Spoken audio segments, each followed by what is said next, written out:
तो दोस्तों आप सभी को बता देना चाहते हैं कि जो भी छात्र एवं छात्राएं इस बार क्लास 10th का एग्जाम देने वाले हैं फाइनल, तो आप सभी को बता देना चाहते हैं कि मॉडल पेपर जारी कर दिया गया है। तो आप इस वीडियो में हम साइंस का टोटल ऑब्जेक्टिव क्वेश्चन करने वाले हैं। अगर आप एक एक क्वेश्चन याद कीजिएगा तो आपका कंसेप्ट क्लियर हो जाएगा। तो आइए दोस्तों क्वेश्चन की ओर बढ़ते हैं, लेकिन उससे पहले आप सभी को बता दें, इस चैनल पर पहली बार जुड़े हैं तो चैनल को सब्सक्राइब करें, लाइक करें और अपने दोस्तों के साथ शेयर जरूर करें। जी हाँ दोस्तों, इस बार जो ऑब्जेक्टिव का संख्या रहेगा टोटल 80 क्वेश्चन पूछा जाएगा। तो आपको घबराना नहीं दोस्तों, ऑब्जेक्टिव पे फोकस ज़्यादा ध्यान देना है, तभी जाकर के आपकी इस बार रिजल्ट अच्छी आने वाली है। तो देखिए दोस्तों, पहला नंबर क्वेश्चन बोला जा रहा है, किस दर्पण की फोकस दूरी ऋणात्मक होता है?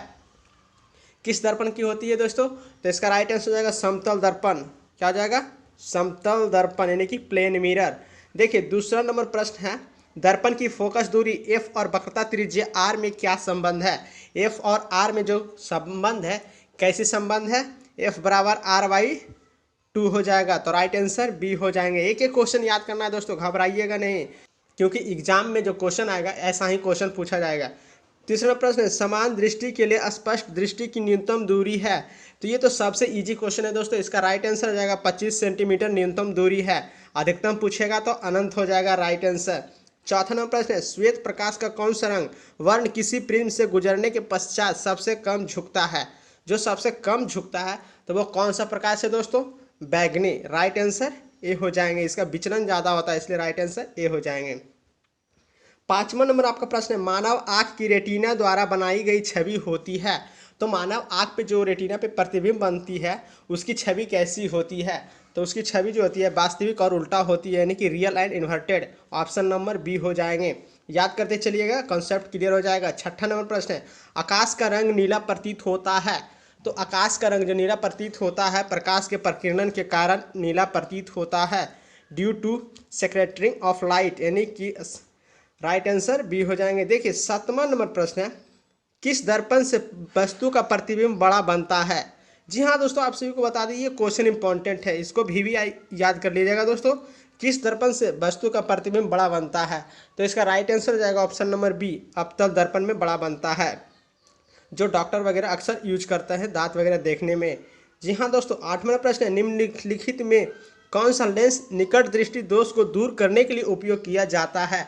तो इसका right answer option number C, अवतल लेंस हो जाएंगे। एक एक क्वेश्चन याद कीजिएगा, कंसेप्ट क्लियर हो जाएगा। नौवां प्रश्न है, निम्नलिखित में से कौन सा उपकरण विद्युत धारा की उपस्थिति दर्शाता है? क्या दर्शाता है विद्युत धारा की उपस्थिति? Volt meter. Right answer D हो जाएंगे। देखिए 10वां नंबर प्रश्न बोला जा रहा है, दाएं हाथ के अंगूठे के नियम को किसने प्रतिपादित किया था? तो उस वैज्ञानिक का जो नाम है फ्लेमिंग, फ्लेमिंग के दाएं हाथ के नियम को प्रतिपादित करता है। तो राइट आंसर बी हो जाएंगे। 11 नंबर प्रश्न है, विभवांतर का एसआई मात्रक होता है? एसआई मात्रक क्या होता है? वोल्ट। प्रतिरोध का पूछता तो ओम हो जाता, लेकिन यहाँ विभवांतर का बोला गया तो राइट आंसर ए हो जाएंगे, यानी कि वोल्ट। 12 नंबर प्रश्न है, निम्नलिखित में से किस संयोजन द्वारा प्रतिरोध का मान बढ़ता है? किसमें बढ़ता है? तो श्रेणी एवं समानांतर दोनों में मान बढ़ता है प्रतिरोध का। तो राइट आंसर सी हो जाएंगे। देखिए 13 नंबर प्रश्न बोला जा रहा है, चुंबकीय बल रेखा की प्रकृति होती है? कैसी बल रेखा प्रकृति होती है दोस्तों? तो ये होती है काल्पनिक, यानी कि क्या होता है दोस्तों? काल्पनिक। चलिए 14 नंबर आपका प्रश्न बोला जा रहा है, 1 किलोवाट घंटा किसके बराबर होता है? किसके बराबर होता है? तो 3.6 into 10⁻6 joule. Right answer C हो जाएंगे। देखिए 15 नंबर आपका प्रश्न पूछा जा रहा है, नवीकरणीय ऊर्जा का स्रोत क्या है? तो इसका राइट आंसर हो जाएंगे बी, यानी कि सौर ऊर्जा नवीकरणीय ऊर्जा का स्रोत है। 16 नंबर आपका प्रश्न है, कौन सा लेंस अपसारी लेंस भी कहा जाता है? किसको अपसारी लेंस कहते हैं? अवतल लेंस को अपसारी लेंस भी कहते हैं। देखिए 17 नंबर प्रश्न बोला जा रहा है, प्रकाश की प्राथमिक वर्ण कौन है? प्रकाश की प्राथमिक वर्ण कौन है? उपयुक्त इसमें से सभी हो जाएगा, लाल, नीला, हरा। क्योंकि आपको पता है दोस्तों प्राथमिक वर्ण में जो है 7 रंग होते हैं, तो लाल, हरा, नीला तो टोटल हो जाएगा। तो राइट आंसर डी, इन्हें की उपयुक्त सभी। देखिए 18 नंबर प्रश्न, निम्नलिखित में से कौन नेत्र का रंगीन भाग होता है? नेत्र का रंगीन भाग पूछा गया तो कॉर्निया होता है। तो राइट आंसर ए हो जाएंगे। देखिए 19 नंबर प्रश्न है, 1 HP यानी कि हॉर्स पावर बराबर होता है? तो राइट आंसर 746 वाट होता है, यानी कि ऑप्शन नंबर ए हो जाएंगे। 20वां प्रश्न है, विशालक शीशा होता है यानी कि मैग्नीफाइंग ग्लास होता है, वो किस लेंस की तरह होता है दोस्तों? तो ये होता है उत्तल लेंस की तरह भांति कार्य करता है। 21वां प्रश्न है, जब किसी चालक तार से विद्युत धारा प्रवाहित होती है तो गतिशील कण है? तो गतिशील कण जो है इलेक्ट्रॉन है, जब तक इलेक्ट्रॉन प्रवाह नहीं होगी तो लाइन प्रवाह यानी कि करंट पैदा नहीं होगा। तो राइट आंसर डी हो जाएंगे। 22 नंबर प्रश्न बोला जा रहा है एम्पियर घंटा मात्रक है, किसका मात्रक है? आवेश का मात्रक है, तो राइट आंसर बी हो जाएंगे। जी हाँ दोस्तों, क्वेश्चन को याद करते चलिए, कंसेप्ट क्लियर हो जाएगा। अगर चाहते हैं कि रेगुलर क्लास करना चाहते हैं तो आप हमें कमेंट बॉक्स में बता सकते हैं कि सर आप क्वेश्चन डेली प्रोवाइड कीजिए, हमें क्लास करना है।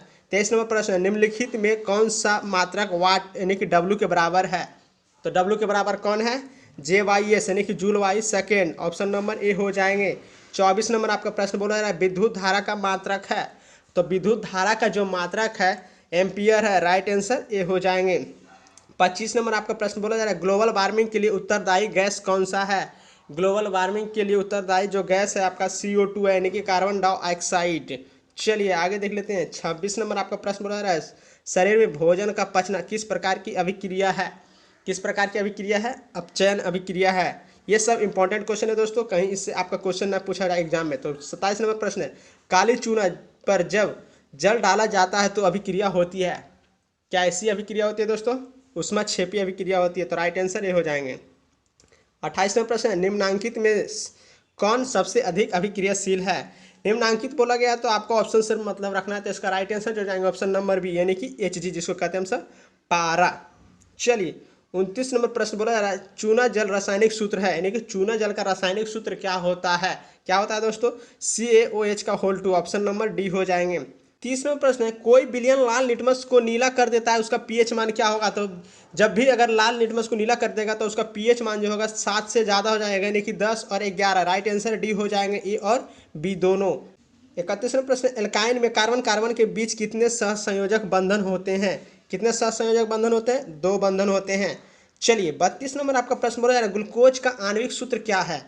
तो ग्लूकोज का जो आणविक सूत्र है दोस्तों C6H12O6 है, इसलिए राइट आंसर ए हो जाएंगे। 33 नंबर प्रश्न है उच्च वर्गीय अम्लों के सोडियम लवण कहलाते हैं, तो सोडियम लवण जो कहलाते हैं उसे क्या कहते हैं? साबुन कहते हैं।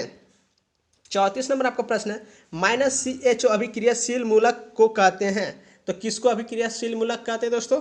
एल्डिहाइड को कहते हैं। चलिए आगे देख लेते हैं। आपका 35 नंबर जो आपका प्रश्न पूछा जा रहा है दोस्तों आवर्त सारणी के किसी आवर्त के बाएं से दाएं जाने पर तत्वों की परमाणु त्रिज्या में क्या परिवर्तन होता है? तो ये घटती है, राइट आंसर ए हो जाएंगे। 35 नंबर का राइट आंसर ए हो जाएंगे। चलिए आगे देख लेते हैं। 36वां प्रश्न निम्नांकित तत्वों को उनके अधातु गुण के अनुसार बढ़ते क्रम में सजाएं, तो इसको आपको कमेंट बॉक्स में जवाब देना है सजा करके कि इसका राइट आंसर क्या होगा। तो दोस्तों 37 नंबर आपका प्रश्न है सिलिकॉन क्या है? तो सिलिकॉन जो है आपका अधातु है, क्या है?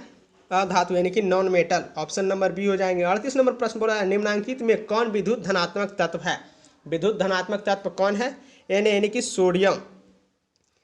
39 नंबर प्रश्न है टिहरी बांध का निर्माण किस प्रदेश में किया गया है? किस प्रदेश में किया गया है? उत्तराखंड में किया गया, राइट आंसर बी हो जाएंगे। 40 नंबर आपका प्रश्न बोला है निम्नांकित में किस धातु को केरोसिन में डुबाकर रखते हैं? किसको केरोसिन में डुबा करके रखते हैं? तो सोडियम को, जिसका रासायनिक सूत्र क्या है? Na। याद करते चलिए, कंसेप्ट क्लियर हो जाएगा। 41 नंबर प्रश्न है अपमर्जक को बनाए जाते हैं, किस में बनाए जाते हैं? उपयुक्त सभी हो जाएंगे, यानी कि सर्फ एक्सल कहते हैं, शैम्पू, इजी सर्फ, यानी कि राइट आंसर डी हो जाएंगे। चलिए 42 नंबर आपका प्रश्न है सौर सेल में किसका उपयोग होता है? सौर सेल में सिलिकॉन का उपयोग होता है, तो राइट आंसर बी हो जाएंगे। जी हाँ दोस्तों 43 यानी कि 43वां प्रश्न है निम्नलिखित में से किसका उपयोग खाना बनाने वाले ईंधन में नहीं होता है? यानी कि खाना बनाने वाले में नहीं होता है, तो राइट आंसर हो जाएंगे CNG कंप्रेस्ड नेचुरल गैस, क्योंकि LPG से खाना बनता है, बायोगैस से खाना बनता है, कोयला आप सभी जानते हैं बायोगैस यानी कि गोईठा से भी खाना बनता है। जी हाँ दोस्तों 44 नंबर आपका प्रश्न है 2Cu+O2 का समीकरण करने पर 2CuO है, तो इसका राइट आंसर क्या होगा? तो इसका राइट आंसर जो होगा ऑप्शन नंबर ए यानी कि ऑक्सीकरण है। क्या हो जाएगा दोस्तों? राइट आंसर ए ऑक्सीकरण। 45वां प्रश्न है निम्नलिखित में कौन सा समीकरण संतुलित नहीं है? तो कौन सा समीकरण संतुलित नहीं है? तो ऑप्शन नंबर सी जो है समीकरण संतुलित नहीं है। चलिए देखिए 46वां प्रश्न बोला जा रहा है उदासीन विलयन का pH मान होता है, तो उदासीन विलयन का जो pH मान होता है 7 होता है, राइट आंसर सी हो जाएंगे। चलिए आगे देख लेते हैं। 47 नंबर आपका प्रश्न बोला जा रहा है निम्नलिखित में कौन दुर्बल अम्ल है? कौन दुर्बल अम्ल है दोस्तों? तो CH3COOH दुर्बल अम्ल है, राइट आंसर सी हो जाएंगे। 48वां प्रश्न है क्रायोलाइट अयस्क है, क्रायोलाइट अयस्क जो है एल्यूमिनियम का क्रायोलाइट अयस्क है, राइट आंसर डी हो जाएंगे। देखिए 49वां प्रश्न बोला जा रहा है पोटेशियम की परमाणु संख्या क्या है? तो पोटेशियम की परमाणु संख्या 19 है, राइट आंसर सी हो जाएंगे। चलिए आगे देख लेते हैं फटाफट, क्वेश्चन को याद कीजिएगा, कंसेप्ट क्लियर हो जाएगा। 50 नंबर प्रश्न है, फॉर्मिक अम्ल का IUPAC नाम क्या है? तो IUPAC नाम जो है मेथेनोइक अम्ल है, फॉर्मिक अम्ल, जिसको कहते हैं चींटी का डंक। जी हाँ दोस्तों। 51 नंबर प्रश्न बोला रहा है, इथाइल अल्कोहल का अनुसूत्र है। तो इथाइल अल्कोहल का जो अनुसूत्र है, राइट आंसर हो जाएंगे C2H5OH, इथाइल अल्कोहल का। चलिए 52 नंबर प्रश्न बोला रहा है, एल्काइन कौन है? एल्काइन कौन है दोस्तों? C2H2, राइट आंसर ए हो जाएंगे। देखिए 53 नंबर आपका प्रश्न बोला रहा है, चीनी का रासायनिक सूत्र है। चीनी का रासायनिक सूत्र क्या है? C12H22O11। जी हाँ दोस्तों, क्वेश्चन याद करते चलिएगा। 55 नंबर प्रश्न है, एसिटिलीन में कार्बन कार्बन के बीच सहसंयोजक बंधन की संख्या है। कितनी संख्या होती है दोस्तों? 2 संख्या होती है, तो राइट आंसर सी हो जाएंगे। 55 नंबर प्रश्न बोला रहा है, श्वसन के अध्ययन के लिए उपयोग किए जाने वाले बीज है। तो उपयोग किए जाने वाले जो बीज है वो है अंकुरित बीज, श्वसन के लिए। जी हाँ दोस्तों। 56 नंबर प्रश्न बोला रहा है, मानव वृक्क किस प्रणाली का एक हिस्सा है? किस प्रणाली का एक हिस्सा है? तो उत्सर्जन का एक हिस्सा है, तो राइट आंसर सी हो जाएंगे। 57 नंबर प्रश्न है, पौधे में जाइलम निम्नलिखित में से किसे परिवहन के लिए जिम्मेदार है? तो परिवहन के लिए जो जिम्मेदार है, तो राइट आंसर ये हो जाएंगे पानी, जो कि जड़ से पत्ते तक पहुंचाता है, तो जाइलम, तो राइट आंसर ये हो जाएंगे। लेकिन 58 नंबर प्रश्न है, श्वसन के दौरान कौन सी गैस निकलती है? श्वसन के दौरान कौन सी गैस निकलती है दोस्तों? तो CO2 यानी कि कार्बन डाइऑक्साइड। 59 नंबर आपका प्रश्न है, फलों के पकने को निम्न में से किससे नियंत्रित किया जाता है? किससे नियंत्रित किया जाता है? तो इस इथिलीन से नियंत्रित किया जाता है। 60 नंबर आपका प्रश्न बोला है, न्यूरॉन का वह हिस्सा जहां जानकारी हासिल की जाती है। जहां जानकारी हासिल की जाती है, तो राइट आंसर तंत्रिकाछ है, ऑप्शन नंबर बी हो जाएंगे। देखिए 61 नंबर आपका प्रश्न बोला है, निम्नांकित में से कौन आपातकाल का हार्मोन है? आपातकाल का पूछा गया है, इसका राइट आंसर हो जाएंगे ऑप्शन नंबर ए, एड्रेनालिन। चलिए आगे देख लेते हैं। 62 नंबर आपका प्रश्न है, निम्नलिखित में से कौन सी अनैच्छिक क्रिया नहीं है? कौन सी अनैच्छिक क्रिया नहीं है? तो दिल की धड़कन अनैच्छिक क्रिया नहीं है। चलिए 53 नंबर प्रश्न बोला है, मानव में गर्भ की अवधि कितनी है?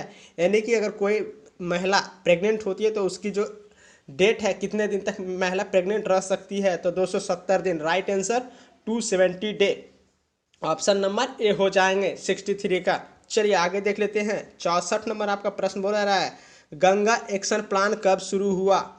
कब प्लान शुरू हुआ दोस्तों? तो 1985 में शुरू हुआ था।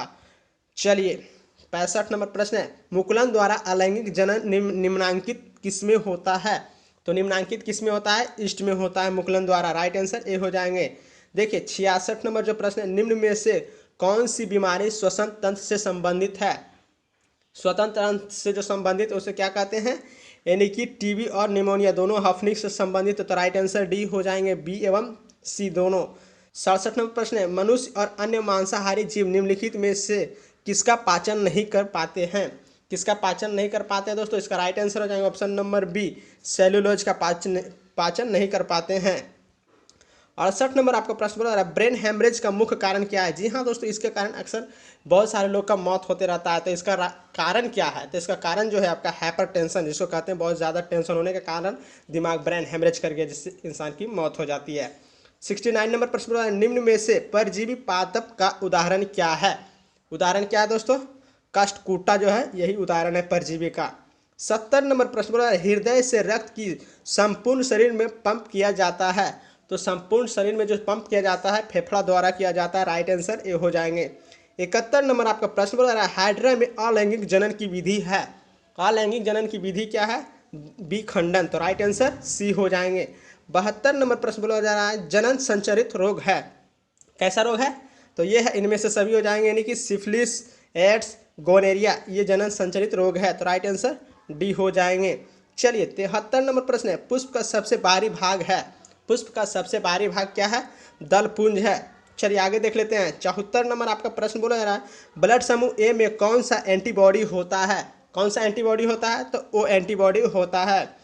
75 नंबर प्रश्न, रक्त में ग्लूकोज की मात्रा निम्नांकित में से कौन नहीं नियंत्रित करता है? कौन नहीं करता है दोस्तों? ग्लूकागन। ग्लूकागन जो है नियंत्रित नहीं करता है।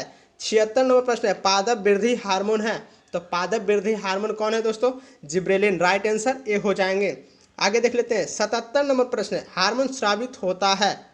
हार्मोन जो है स्रावित होता है, किससे होता है? अंतःस्रावित ग्रंथि से स्रावित होता है। तो राइट आंसर ए हो जाएंगे। 78 नंबर प्रश्न है, मनुष्य में मुख गुहा में कितने जोड़े लार ग्रंथियां पाई जाती है? कितने जोड़े पाई जाती है? 3 जोड़े पाई जाती है। चलिए आगे देख लेते हैं। 79 नंबर प्रश्न है, एंड्रोजन है, एंड्रोजन क्या है? तो ये है दोस्तों आपका मेल हार्मोन, यानी कि राइट आंसर ए हो जाएंगे। आगे देख लेते हैं आपका 80 नंबर जो क्वेश्चन है दोस्तों, मटर को अपने प्रयोग के लिए किसने चुना? वैज्ञानिक का नाम बताना है। तो मेंडल ने अपने प्रयोग में चुने थे मटर का। तो दोस्तों आपने देखा 1 से लेकर के 80 क्वेश्चन हमने कंप्लीट कर रखा। अगर आपसे एक एक क्वेश्चन भी अगर अच्छी तरह से याद हो जाता है तो आपका कंसेप्ट क्लियर हो जाएगा। तो दोस्तों वीडियो अच्छा लगा तो चैनल को सब्सक्राइब करें, लाइक करें और अपने दोस्तों के साथ शेयर जरूर करें। तब तक के लिए बाय बाय दोस्तों, मिलते हैं नेक्स्ट वीडियो में। थैंक यू दोस्तों।